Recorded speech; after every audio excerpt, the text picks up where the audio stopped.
Trouver le domaine de définition d'une fonction, qu'est-ce que ça signifie?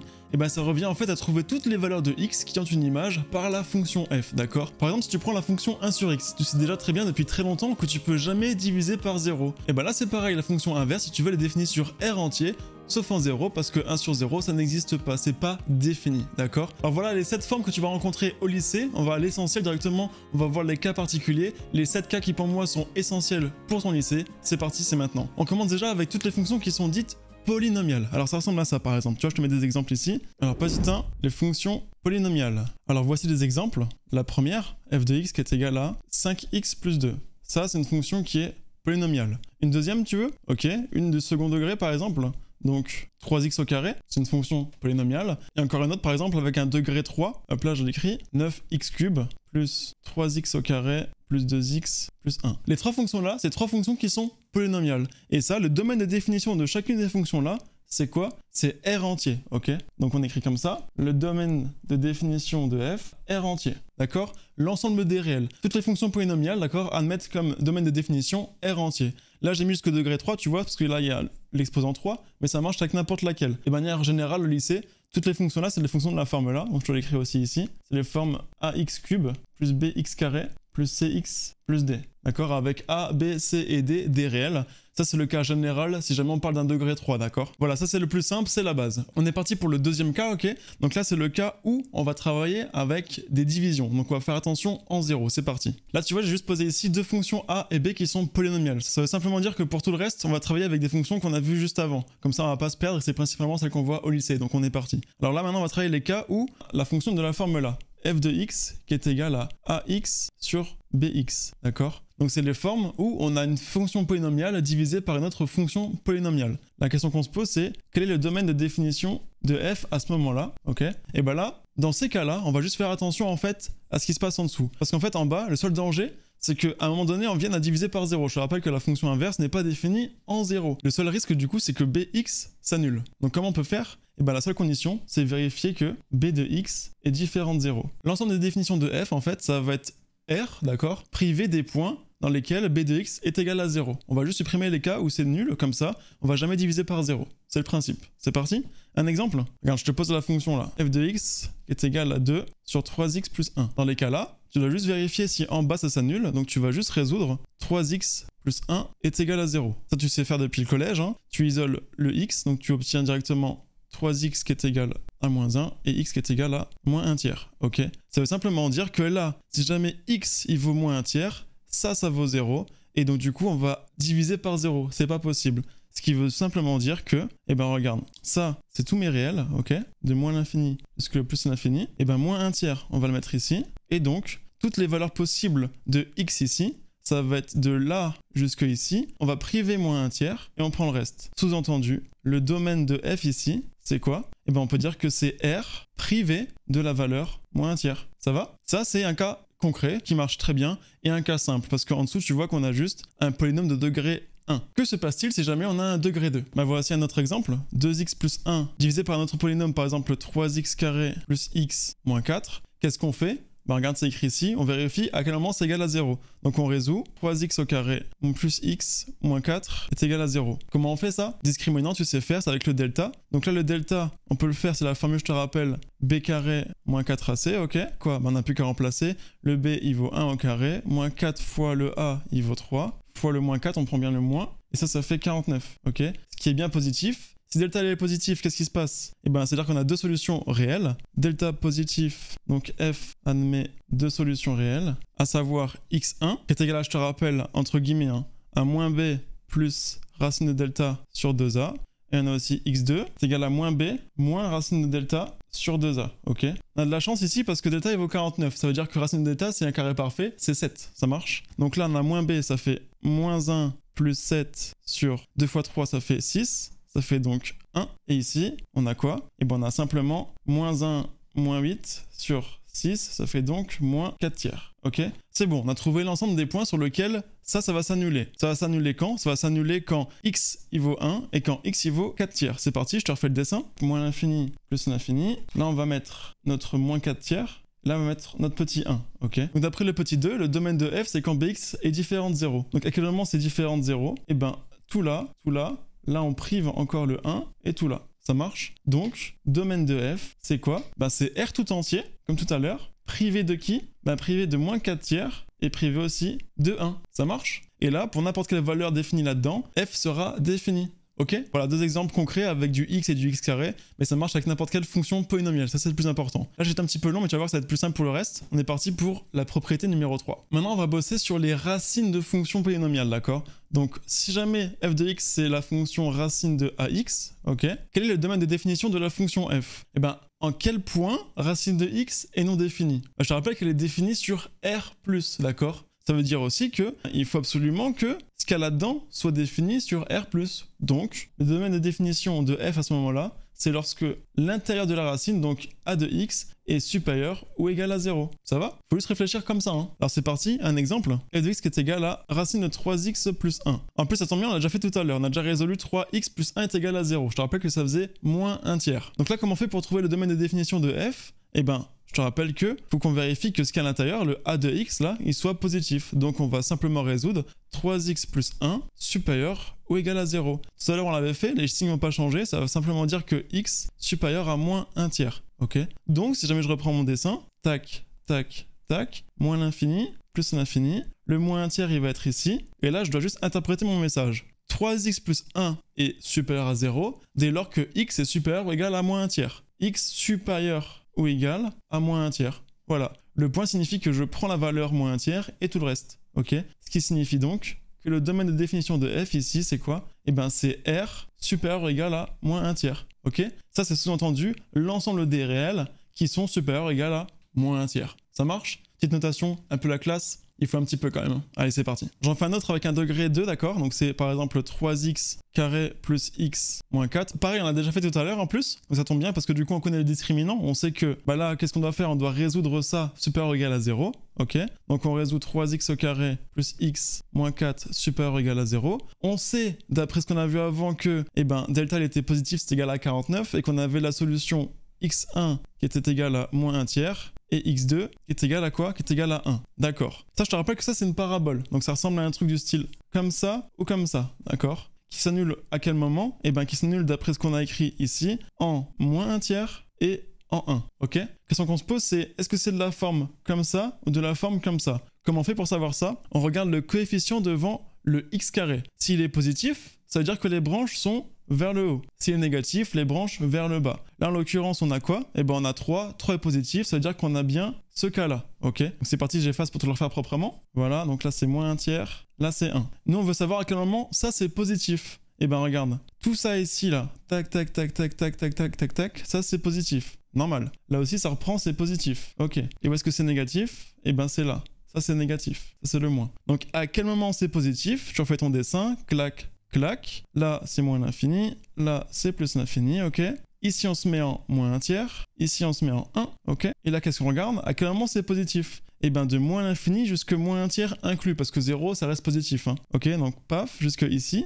Et ensuite là c'est négatif, donc du coup ça marchera pas, on le prend pas. Je rappelle qu'on veut que quand c'est positif ou égal à 0. Là tac c'est égal à 0 en 1, donc on le prend jusque plus l'infini. Conclusion, le domaine de définition de f ici c'est quoi? Et ben c'est moins l'infini, donc on commence ici, jusque moins 1 tiers inclus, donc moins 1 tiers inclus on fait comme ça, union, d'accord? 1 on le prend, et jusque plus l'infini. Ça marche? Voilà, là c'est un peu le cas plus complexe, mais de manière générale, ça marche comme ça pour trouver le domaine de définition d'une fonction qui est sous racine, d'accord? Allez, c'est parti, propriété numéro 4. Juste une petite parenthèse pour te rappeler que j'ai fait des fiches pour chaque vidéo pour ta rentrée aussi. Tu peux le trouver directement sur mon Discord qui est en description. Tu peux aussi liker, t'abonner et commenter. Ça m'aide vraiment et c'est un vrai soutien pour moi. Et en plus de ça, je pourrais vraiment améliorer mes vidéos et en tout cas répondre à vos besoins. Donc écris ça en commentaire, on reprend. Là, on va bosser avec les fonctions de la forme là. Donc une fonction polynomiale divisée par la racine carrée d'une fonction polynomiale. Quel est le domaine de définition? Du coup, si tu as bien compris, on va juste regarder à quel moment c'est pas défini par rapport à la fonction inverse et par rapport à la fonction racine carrée. Par rapport à la fonction racine carrée ici, il faut quoi? Bah, il faut que b de x, lui, il soit supérieur ou égal à 0, je te rappelle, parce que sinon, racine de x, parce que sinon la fonction racine carrée n'est pas définie.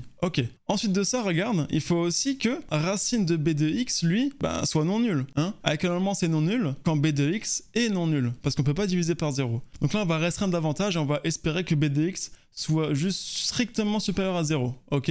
Comme ça, on n'aura pas le problème avec le fait que là, on va diviser par 0, d'accord? Donc c'est parti, exemple. Je t'en pose une qui part un peu dure comme ça, donc pi de x au carré par exemple plus 2, divisé par racine de 2x plus 6. Donc là je reviens à mon fait réel ici, ça c'est défini dès lors que ça c'est respecté. Donc à quel moment b de x est supérieur à 0 ici? B de x c'est qui? C'est 2x plus 6. Bah, on va simplement résoudre à quel moment 2x plus 6 est supérieur strictement à 0. On isole, ça fait 2x, j'envoie ça de l'autre côté, moins 6, ça fait moins 6. Et je divise par 2, vu que c'est positif, le signe ne change pas. Et donc moins 6 demi, c'est quoi ça? C'est moins 3. Donc x supérieur à moins 3. Donc là, j'ai réinterprète. Quand x est supérieur strictement à moins 3, ça veut dire que 2x plus 6, il est positif. Et donc, on a gagné. Ça veut donc dire que dès lors que x est supérieur strictement à moins 3, lui, il est défini. Donc, à quel moment c'est défini? C'est pareil, je te refais un petit dessin. Paf, paf, moins l'infini plus l'infini. Tu vois qu'en haut, d'ailleurs, il n'y a pas de problème. Hein. C'est pour ça qu'on ne travaille pas avec le haut. Là, il n'y a pas de problème de définition vu qu'on est sur une fonction qui est polynomiale. Elle est donc définie sur R tout entier. Et donc, elle n'a même pas eu d'attention. Tu vois, je n'ai même pas travaillé avec le nombre pi. D'accord? Ça n'a aucun sens, aucun intérêt de travailler ici. Ensuite, ici, le moins 3, je le pose. Et là, on interprète. Donc, sur mon dessin, à quel moment c'est supérieur strictement à moins 3? Et bien, sur l'intervalle là, en excluant le moins 3. Ok? Donc, le domaine de définition de la fonction f ici, c'est quoi? Et ben c'est R strictement supérieur à moins 3. Ok? Voilà, c'est tout. C'est pas très compliqué finalement, tu vois. Bon, maintenant, je vais passer la racine au-dessus. Je travaille avec les fonctions qui sont de la forme racine carrée de ax divisé par bx. C'est le numéro 5. Donc j'ai dit racine carrée de ax divisé par b de x. Ok. Là directement, paf, tu dois voir quelque chose. Donc là, tu vois qu'on va diviser par une fonction. Donc nécessairement, il faut qu'on s'assure qu'elle n'est pas nulle, ou en tout cas trouver les moments où elle va s'annuler, d'accord? Et en haut, on a quoi? Racine de ax. Et je te rappelle que racine carrée, elle est définie seulement sur R+. Donc il faut s'assurer que a de x est positif. Alors, première propriété à vérifier, que a de x est positif ou égal à 0, parce que racine carrée est définie aussi sur 0. Et en plus de ça, être bien sûr que b de x est non nul. Là, du coup, il y a deux tâches à vérifier. Alors c'est parti, exemple. Je reprends des fonctions qu'on a déjà rencontrées, ok?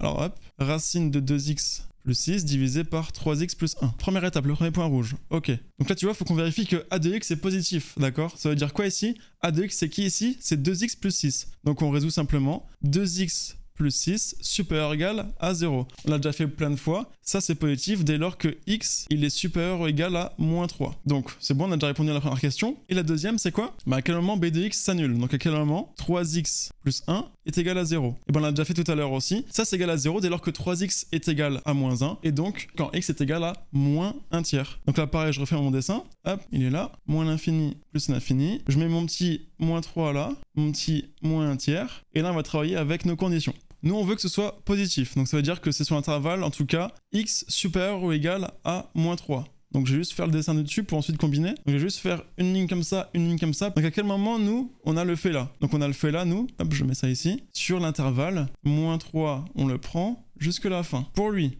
à quel moment on vérifie ça? Le fait que 3x plus 1 est différent de 0. Et bien, seulement sur R, privé de quoi? Privé de moins 1 tiers. Du coup, nous, on va tout prendre à part moins 1 tiers. On veut tout. Voilà. Maintenant, pour savoir à quel moment on respecte les deux d'un coup, c'est les moments où c'est rouge deux fois de suite. Tu vois? Donc là, c'est pas pris en compte. Ici, c'est pris en compte. Donc on va commencer là, jusqu'ici. On va exclure le moins 1 tiers. Il est exclu, il y a une discontinuité ici.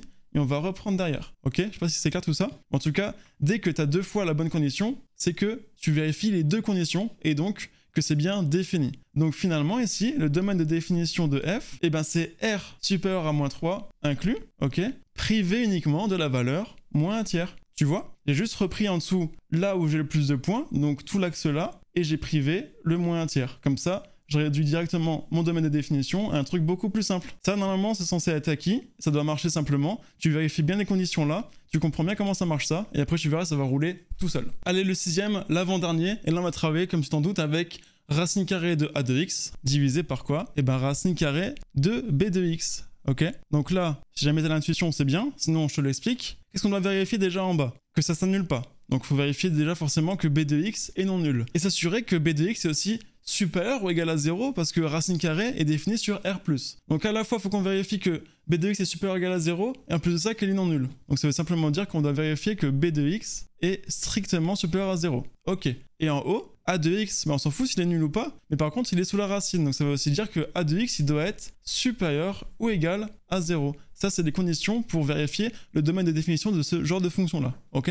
Alors, autre exemple, on est reparti. F de x qui est égal à quoi? Exemple. x carré moins 9 sous la racine, divisé par racine carrée de 2x plus 6, on a déjà fait tout à l'heure. Alors pour le premier par rapport à b de x, tu sais très bien que ça on l'a déjà fait tout à l'heure aussi. C'est qui b de x? Et ben c'est 2x plus 6. C'est plus grand que 0 dès lors que x il est supérieur strictement à moins 3. Ok, le premier il est fait. Maintenant le deuxième, je reprends ici, ce sera plus simple. A de x supérieur ou égal à 0. À quel moment x carré moins 9 il est positif? Et ben on n'a plus qu'à résoudre ça. X carré moins 9 supérieur ou égal à 0. Alors là tu as deux possibilités. Soit tu vas au bourrin avec le discriminant, soit tu te rends compte que c'est une identité remarquable et donc qu'on a bien x plus 3 fois x moins 3. Donc ça veut dire aussi que ça donc c'est les racines du polynôme moins 3 et 3, ok.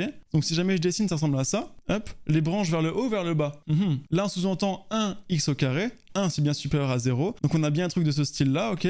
Avec intersection ici en moins 3 et ici en 3. On refait le dessin. Ça c'est positif. Ça aussi c'est positif. En revanche, ça c'est quoi? Bah, ça c'est négatif. Et donc à quel moment ça c'est supérieur ou égal à 0? Et ben c'est supérieur ou égal à 0. Si jamais je refais un dessin, tac, tac. Pareil comme tout à l'heure, je refais encore mes deux droites. Ici, je vais mettre quoi? Je vais mettre moins 3. Et là, je vais mettre 3. Donc, concernant ce petit monsieur-là, à quel moment c'est supérieur ou égal à 0? Et ben c'est supérieur ou égal à 0 si jamais je suis sur moins 3 moins l'infini. D'accord? Donc, moins 3, je le prends jusque moins l'infini. Moins l'infini plus l'infini. Et c'est aussi positif de 3 jusque plus l'infini. Ok. Et maintenant, pour lui, je dessine aussi ici. À quel moment ça, c'est strictement supérieur à 0? Ben, quand x est strictement supérieur à moins 3. Donc, strictement supérieur à moins 3. D'accord? À quel moment on lit les deux? Donc ici, il est qu'une fois. Là, on le prend, mais là, on ne le prend pas. Du coup, il n'y est pas non plus. Jusqu'ici, il n'y est pas non plus. Par contre, bah, de là jusqu'à la fin, c'est pris en compte. Donc c'est de 3 jusque plus l'infini. Conclusion, le domaine de définition de f, c'est quoi? Eh bien, c'est R supérieur ou égal, parce que là, on l'a pris et là, on l'a pris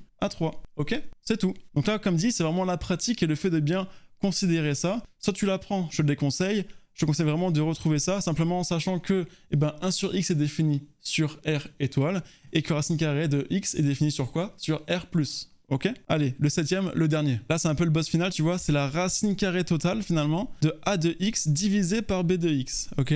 À quel moment ça c'est défini? Ben là, on prend encore un peu de recul. La racine carrée est définie sur R+. Ça veut simplement dire que quoi? Eh ben que a de x divisé par b de x, lui, il doit être supérieur ou égal à 0, d'accord? Ce qu'il y a dans la racine carrée doit être supérieur ou égal à 0 pour être défini sur R, d'accord? Et en plus de ça, ben regarde, b de x, il est ici. Donc on doit aussi s'assurer que b de x est non nul, parce que si jamais il est nul, eh ben ça ne sera pas défini, on ne peut pas diviser 1 par 0. Donc on doit aussi vérifier que b de x est différent de 0, ok? C'est parti, exemple. Je propose la fonction f de x qui est égale à quoi? Qui est égale à comme tout à l'heure, mais avec la grosse racine, donc x au carré moins 9 divisé par 2x plus 6. C'est parti. À quel moment le gros tas ici, il est positif? Eh ben, selon moi, c'est positif dès lors que lui il est positif et lui il est positif, ok? Parce que plus divisé par du plus, ça fait du plus. Mais qu'est-ce qui peut faire du plus avec du moins? Ah ben oui, moins divisé par moins, ok? Donc si jamais lui il est positif et lui il est positif, alors ce sera positif. Si jamais lui il est négatif et lui il est négatif, alors ce sera positif. Par contre, si lui il est positif et lui négatif, ça fera du moins, et à l'inverse, ça fera aussi du moins. Donc on doit traiter tous les cas dans lesquels lui et lui sont positifs en même temps, et lui sont négatifs en même temps. Donc on va faire le cas plus divisé par plus, ok? Et le cas moins divisé par moins, on verra ce qui se passe. Donc pour le plus divisé par plus, à quel moment? Eh ben, a de x est positif. Donc on résout ça, x carré moins 9 supérieur ou égal à 0. Et ben ça c'est très simple, on a fait tout à l'heure, on a déjà écrit que c'est égal à x moins 3 fois x plus 3. On a même fait le dessin que je vais te refaire, ok? Donc ça ressemblait à ça le dessin, je le fais ici. Moins 3, 3. Ici c'était positif, là aussi. Par contre ici c'est négatif. Ok, donc c'est bon, on a notre dessin, donc on sait répondre à ça. Et il faut aussi qu'on vérifie quoi? Et ben à quel moment 2x plus 6 est supérieur strictement à 0? Parce que regarde, nous on veut pas que ce soit égal à 0. À aucun moment on doit mettre égal à 0. Donc strictement supérieur à 0. Ok? Et ben ça on l'a fait tout à l'heure aussi, c'est quand x il est strictement supérieur à moins 3. Ok, maintenant je vais aussi faire avec le moins divisé par du moins, ça fera aussi du plus. Donc à quel moment x carré moins 9 est inférieur ou égal à 0? Ben, on regarde le schéma, c'est de moins 3 jusqu'à 3, ok? Et à quel moment 2x plus 6 est lui maintenant strictement supérieur à 0? Parce que pareil, encore une fois, on ne divise pas par 0. On prend bien cette condition-là en compte. Et ben c'est quand x il est strictement inférieur à moins 3. Ok, du coup j'aborde maintenant le schéma pour le plus divisé par le plus. Ça donne quoi? Bah c'est parti, comme tout à l'heure, moins l'infini plus l'infini, une droite, deux droites, ok. Alors là, à quel moment ça c'est supérieur ou égal à 0? Et ben c'est le cas dès lors qu'on est sur moins l'infini, moins 3 inclus, 3 inclus, plus l'infini. Donc on est parti, je redessine aussi mon moins 3 et mon plus 3, voilà. Donc lui je le prends jusque là-bas, lui je le prends jusque là-bas. D'accord. À quel moment ça c'est strictement supérieur à 0? Et bien quand x il est strictement supérieur à moins 3. Donc strictement, on l'exclut jusque là-bas. Maintenant, on conclut. À quel moment on a les deux d'un coup? Ben là non, là non. Par contre ici, oui. Donc finalement, c'est jusque là, avec lui inclus. Ça marche? Ok. Maintenant, je fais pareil avec le moins divisé par le moins. Tac tac, on est parti. Moins l'infini plus l'infini, moins 3. 3, je refais mes droites encore. Ici, à quel moment c'est inférieur ou égal à 0? Et ben c'est le cas quand on est incompris entre moins 3 et 3 inclus. Donc lui je vais le prendre, puisque 3 et je le prends aussi. À quel moment ça c'est strictement inférieur à 0? Et ben quand x il est strictement inférieur à moins 3. Donc lui on l'exclut et on prend tout le reste. Ok. Donc ici quel est le domaine de définition? Et ben il n'y a personne en fait, parce que regarde ici. Là il n'y en a que un sur les deux. Ici il est exclu, là il est inclus. Donc du coup il n'y en a pas. Ici non plus et tout le reste non plus. Ok. Donc maintenant, si jamais on combine à la fois la conclusion ici et la conclusion ici, si jamais on fait un combiné de tout ça, ça va nous donner quoi comme graphique? Ça va nous donner ça. Donc moins l'infini plus l'infini, entre moins 3 et 3. Si je fais l'intervalle là, union intervalle là, et ben j'ai juste le premier, à savoir 3 jusqu'au plus l'infini. Donc ici, le domaine de définition de f, c'est quoi? C'est r supérieur ou égal à 3. Ça marche? Là, tu vois, c'était un peu poussé. Fallait bien comprendre tout ça. Donc première conclusion avec le premier plus plus, on voit ce que ça donne. On a donc un intervalle dans lequel ça fonctionne. Pareil avec le moins moins. Et ensuite on fait l'union des deux. Donc le cas où c'est plus plus, on a ça. Lui c'est ça. Vu que là c'était l'ensemble vide, bah forcément on n'a plus que lui. Et donc forcément le domaine de définition de f c'est quoi? Et ben c'est R tout entier, mais à condition que ce soit supérieur ou égal à 3. Là, on a fait les 7 cas possibles. On a fait les 7 cas que tu vas voir au lycée principalement. Si tu maîtrises ça, franchement, tu n'auras plus de problème à ce niveau-là. Donc, je t'encourage vraiment à bosser ça. Si jamais tu as des questions ou autres, n'hésite pas à écrire ça en commentaire. Je réponds à tout le monde. Tu peux aussi voir mon Discord pour avoir d'autres ressources, échanger avec d'autres collègues et même me rencontrer ou parler. Il n'y a pas de souci. Donc, tout ça, c'est en description. C'est disponible. Tu n'as plus qu'à te régaler. En tout cas, force à toi. Ça va le faire. Allez, ciao.